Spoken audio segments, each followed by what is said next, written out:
Hi and welcome. I'm Selena and this is Adaptive Yoga with Selena. I'm so glad that you joined me today. Today we'll be looking at using some of my favorite props, one of which is a chair. Just a regular, this is a folding chair.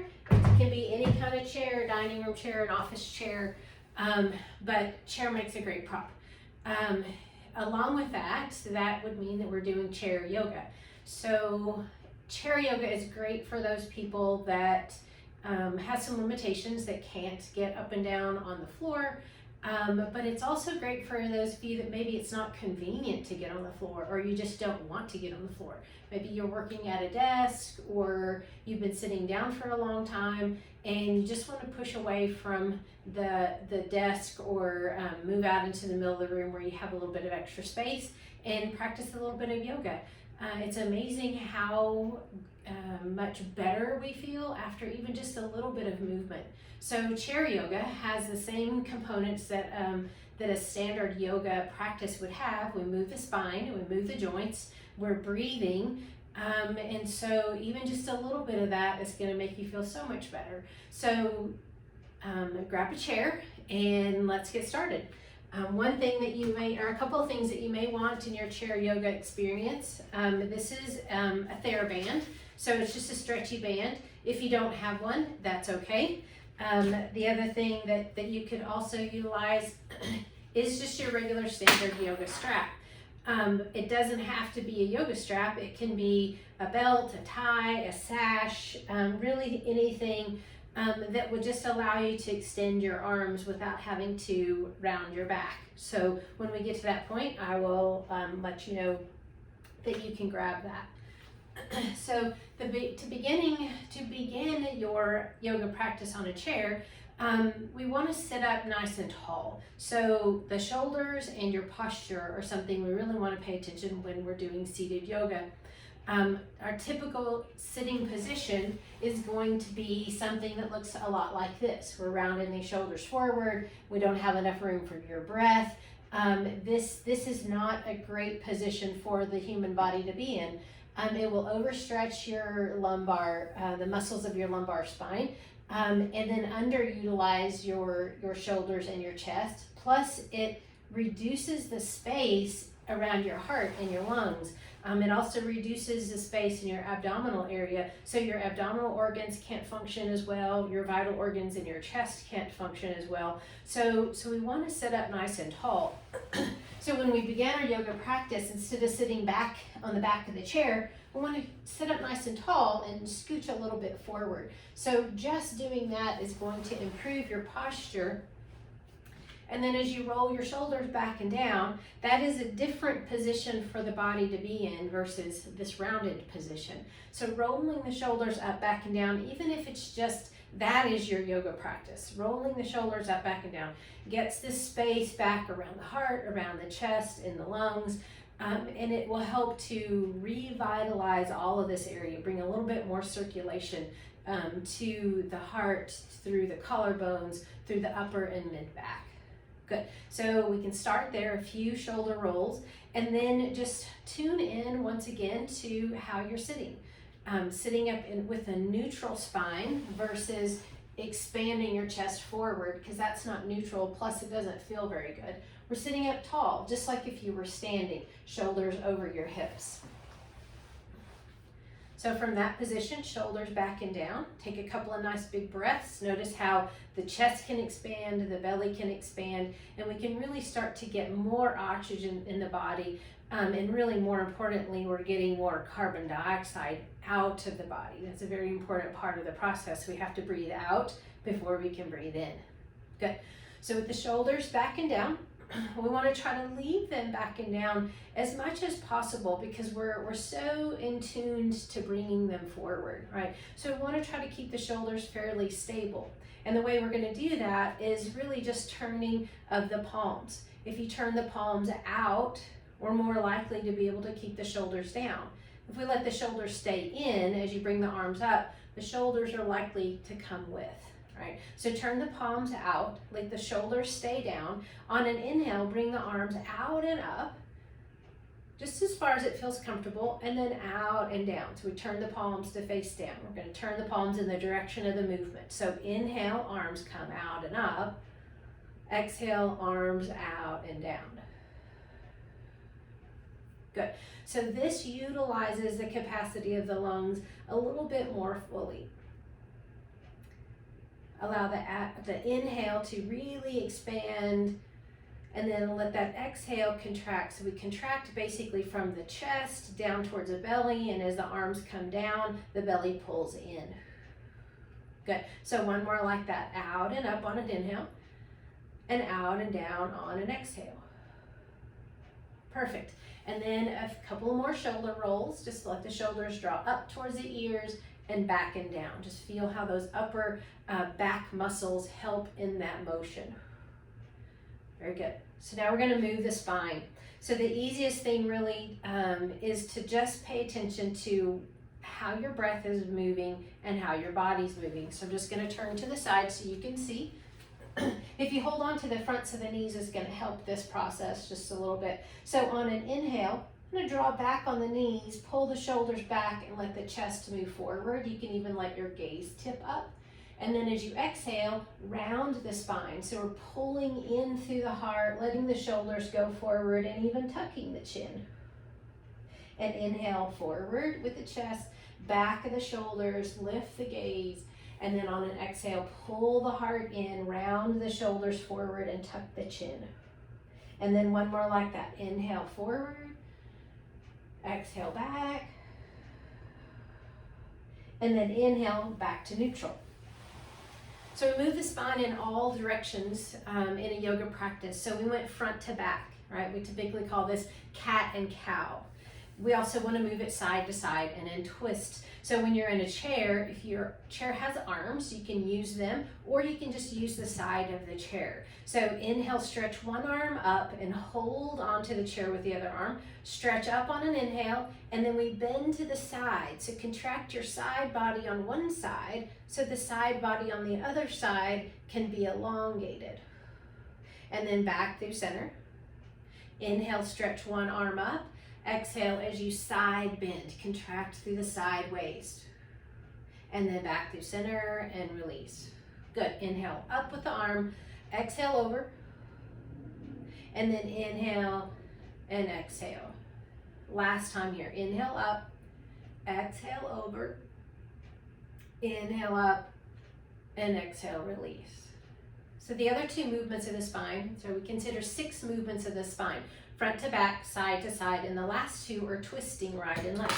So keeping the chest up nice and tall, shoulders lifting up away from the hips on an inhale, and then on an exhale, we just simply rotate. Rotate through your belly, through the chest, through the heart. You might even turn and look over the shoulder. And then back through center, use your inhale to come back through center. And then exhale, rotate through the waist, the chest, the neck. You can use your chair for just a little bit of leverage, but never crank in a twist. Never pull past your point of being comfortable. Good. Inhale, lengthen. Exhale, rotate. And then inhale, lengthen. Exhale, rotate.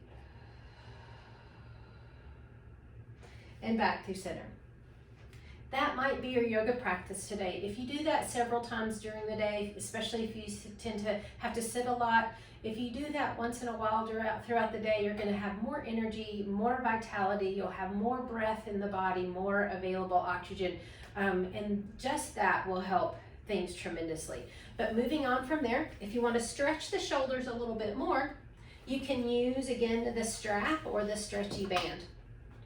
So holding just a little bit wider than the shoulders, on an inhale, draw the arms up, and then carefully bring the arms back. You might have to widen the hands on that strap just a little bit more. Good. And then inhale up and exhale forward. I always like to come in just a little bit. I'm still going to have to go out a little bit, but I'll have to go out less and less each time. The shoulders warm up really quickly, and we often have more available motion there. Good. So we'll do one more, up and back and then back through center. You can also use this strap as a nice side bend tool, stretching over to one side and then center and then over to the other side. Sitting can tend to make the back a little bit cranky, and a lot of times it can be remedied by a little bit of side bending. Very good. And then back through center. And then we'll just go ahead and keep this strap available to utilize the legs. So we want to move the joints. We've already moved the shoulders, we've moved the spine. We also want to move the hips, the ankles, the knees. So from here, you can take the strap, put it behind the foot, and extend the leg. It doesn't really matter which leg you start with because we tend to always do both, right? So you can keep the leg out a little bit high, like I'm doing here, but keep the spine tall. If that doesn't feel like it works for you, just bring the leg down just a little bit. Good. So here my foot is in a flexed position. So we can play with that, right? If I pull the toes a little closer, I flex a little more. And then if you point the toes away from you, you're going to stretch the front of the foot and ankle. So a few times here kind of replicates that motion of walking. So if you're not walking as much as you would like, this is going to help to keep those muscles, tendons, and ligaments very fluid, right? It's good for plantar fasciitis to move the foot in this way. Perfect. So then take the ankle around in a few circles, because the ankle is one of those joints that has a circumduction availability. So a few in one direction, a few in the other. And the weird movement of the ankle is actually side to side, inversion and eversion. So we don't do this that often, but these are also the muscles that tend to get weak, and it's easy to roll the ankle. So I want to move the ankle in all of its directions as well. Very good. So then from there, we'll work with the knee. So you may want to work the hands down on your strap. If you're using the stretchy strap, that works well too. But pull the knee up. So now I'm using a little bit of my abdomen muscles to draw the leg up, but I'm also using hip flexor and maybe even your quadricep. And then as you pull up, push away.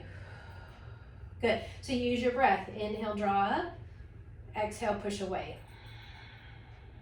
Inhale, draw up. And exhale, push away. So I am using my arms to assist this movement. You can use as little or as much of the arm movement as you would like. Very nice. So the next time the leg is out to that full extension, take the leg around in just full big circles so that the circles are happening at the hip joint. So a few in one direction, a few in the other. Good. We want to try to maintain an upright position when we're working on the legs. It's real easy to start to round the spine, but we want to try to keep an upright spine this whole time. Very good. And then release. And then we'll move to the other side.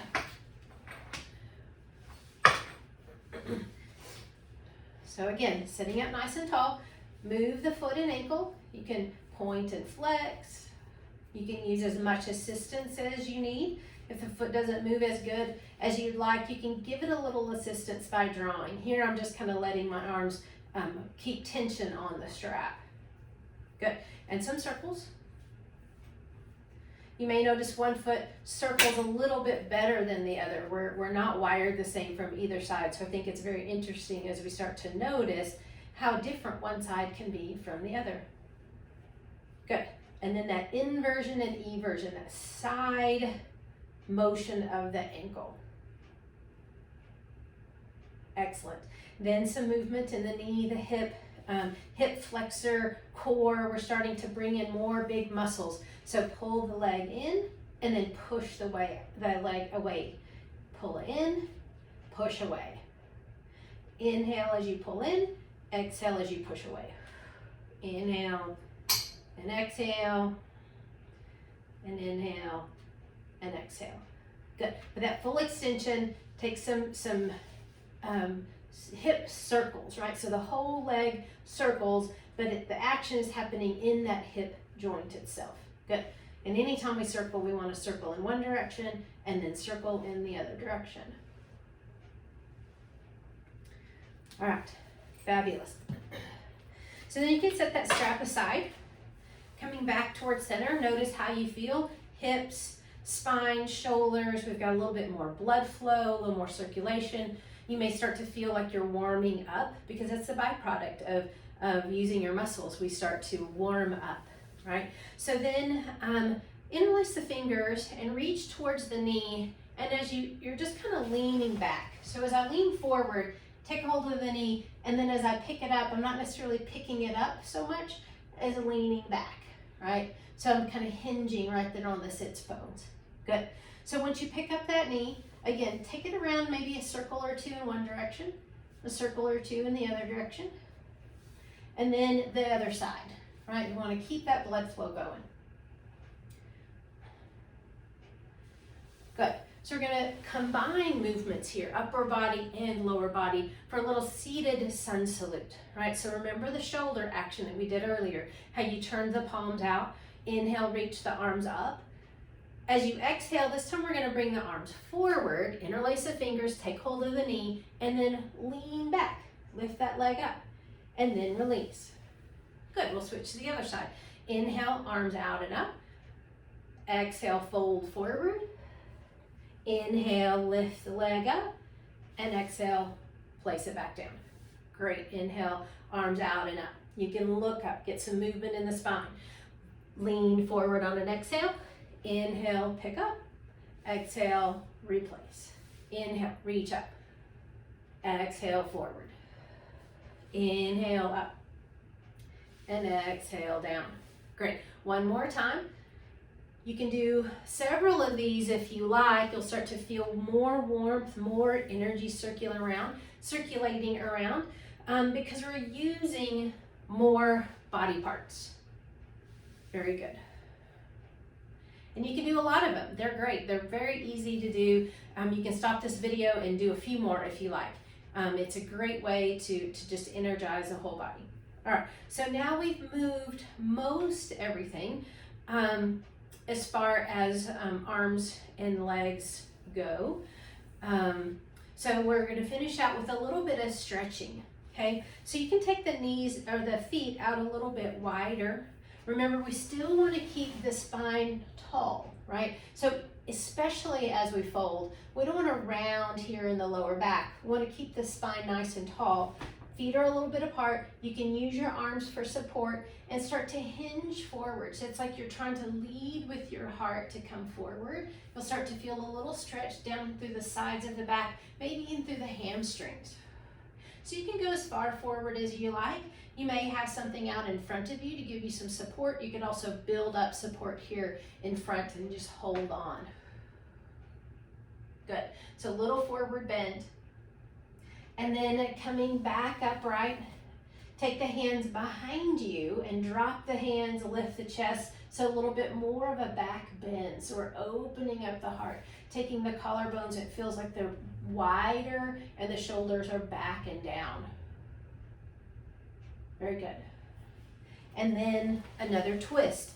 So this time we'll do something that's not going to make a lot of sense in the brain the first few times you do it. So we're turning the body in one direction, but then turning the neck and looking back towards the other direction. So we'll get a little bit of a different sensation in the neck. And so I'm using the chair to give some support, not cranking, but I'm just supporting, and then a turn and look over the shoulder. It's not an efficient movement. If the body wants to turn and look, it makes more sense in the brain to keep going that same direction. But this is just a different sensation through the neck and the shoulders.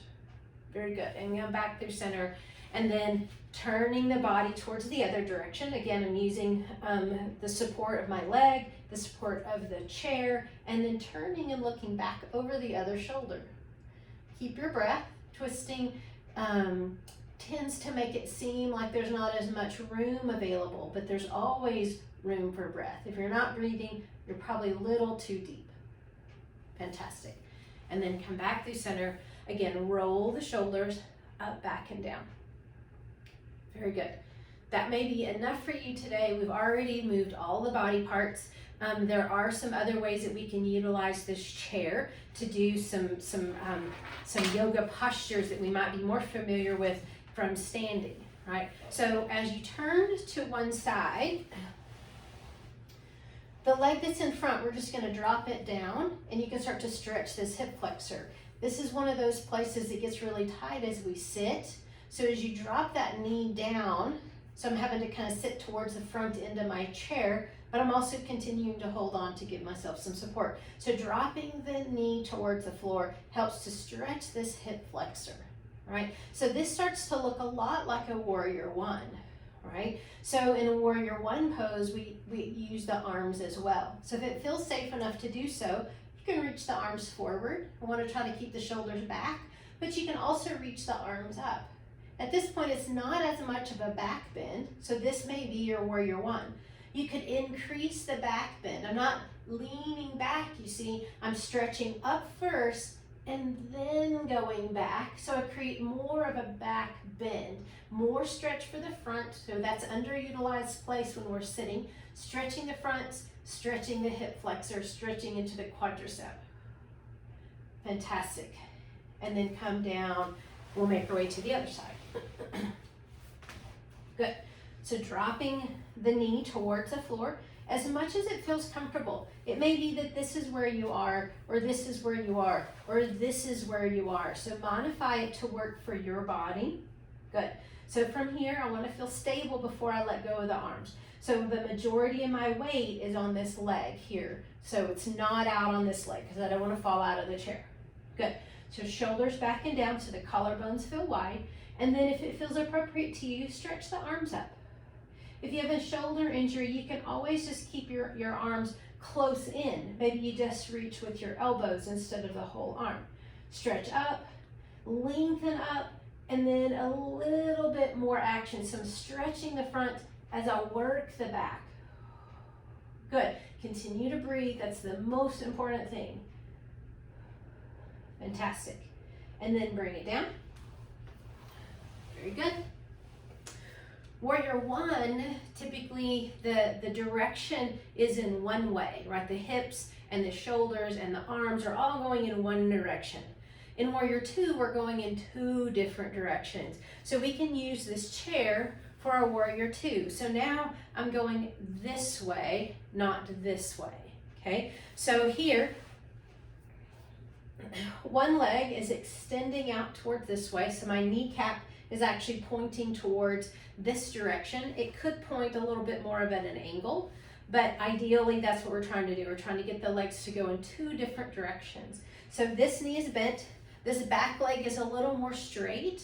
It can be straight-ish, right? It may be that you keep it slightly bent, but it does give you a different sensation here to open up this hip flexor. And in warrior two, the arms are also extending in two different directions. We're letting the shoulders move out, but then also kind of hug them back in so the back body kind of works to draw the shoulders in. Good. And in warrior two, we look towards the fingertips. Fantastic. So this is a strength building posture. Even if you're using the chair for your support, it's still helping you to build strength, balance, ease through the core. So it shouldn't feel like we're working really hard to hold this posture. Good. And then release. And then we'll move to the other side. So this leg is pointing more towards this direction, towards the wall. And then this leg is extending out towards the other direction. Remember, two directions, right? The arms are also going in two directions. The hips are here steady. The legs are going out this way. The arms are going out that way. But the chest actually continues to face forward. That's why warrior two can be a challenging posture. So we're reaching out, hugging the shoulder blades back towards the spine, and then looking over your fingertips. Warrior two. Continue to breathe. There's also modifications you can do. Perhaps you want an exalted warrior. Flip the palm up and reach up. Another opportunity to get a different side bend here.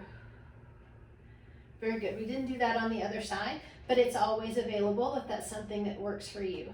Good. And then come back through center. Very nice. So one more stretch for the hips. It may or may not work for you. If you have some injury in your hip or your knee, just be very, very mindful of what we're about to do. Keeping the foot flexed keeps the knee very steady. So as you pull the knee in, cross over, right? So here, for me, I can get my leg fairly level, but as long as you're feeling it in your hip, don't worry about trying to make this posture look exactly like mine. That's a lot of kind of torque for the knee if the hip is not available. So try to keep this feeling very secure here, even if it's not all the way down, right? So then from here, this may be plenty of a stretch for you. If you do a lot of yoga, or if you've done yoga before, you may notice this says thread the needle, but we're typically in a lying down position. So here we're recreating that same scenario, but instead of bringing legs to my chest, I'm gonna bring my chest to the legs. And again, we wanna be mindful of a nice straight spine. So keeping the foot flexed, a little hinge is gonna bring a lot more sensation. So a little goes a long way in yoga. Very good, and then back up through center. We'll try that on the other side. So again, keep the foot flexed, keeps the integrity of the knee. The position of or the angle of the shin is gonna be up to you. Good, and then if you wanna create a little bit more, then you lean forward. Very nice. Yoga postures should not hurt. If any of this doesn't feel good on your knee or your hip, please leave it out. You could also do something a little more accessible. Maybe just cross the leg instead of crossing at the ankle. Maybe you cross over a little more daintily and still go forward. You're still going to get a nice stretch. Good. As you release, come back to center. Take the shoulders up, back, and down. We do that constantly, right? Because our natural position is the other way, right? So this is the counter stretch for the desk pose or the steering wheel pose or the couch pose, right? We're recreating a new muscle memory. Very good. So here, sitting up nice and tall, notice the sensations. There may be places you feel warmer, places that you feel cooler. You might also notice that I've just wore just regular clothes, right? You don't have to have special clothes on for chair yoga. So that's the great thing about it. You can sit in a chair. Most of us have chairs everywhere we go, right? So there's a chair available to you. So try the chair. If you don't have yoga straps, don't worry about it, right? So you can always use a strap or you can leave it out. So then from here, notice the sensations in the body. You can even close the eyes so that you can start to really feel how the breath has a lot more freedom than the way you began. Allowing the breath to move in through the nose, out through the nose, unless of course you're stuffy. If you're stuffy, just make a little tiny part in the lips and breathe in and out through that tiny little part like you're sipping through a straw.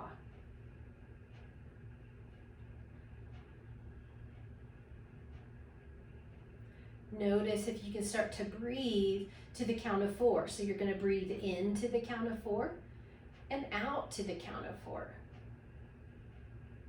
This mindful breathing is good for your brain as well as your breathing.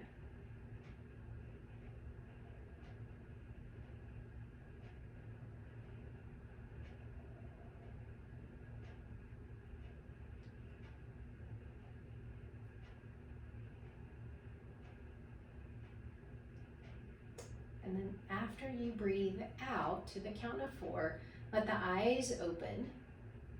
Notice again how you feel. At the end of the typical yoga practice, we bring our hands together in front of the heart center, kind of a gesture of gratitude for the time spent, for the health of this body and the opportunities for this body to feel better, right? So bringing the hands to heart center, giving your body that gratitude, and we often end our yoga practice with the word namaste, which the word namaste means the light in me sees and honors and bows to the light in you. Namaste.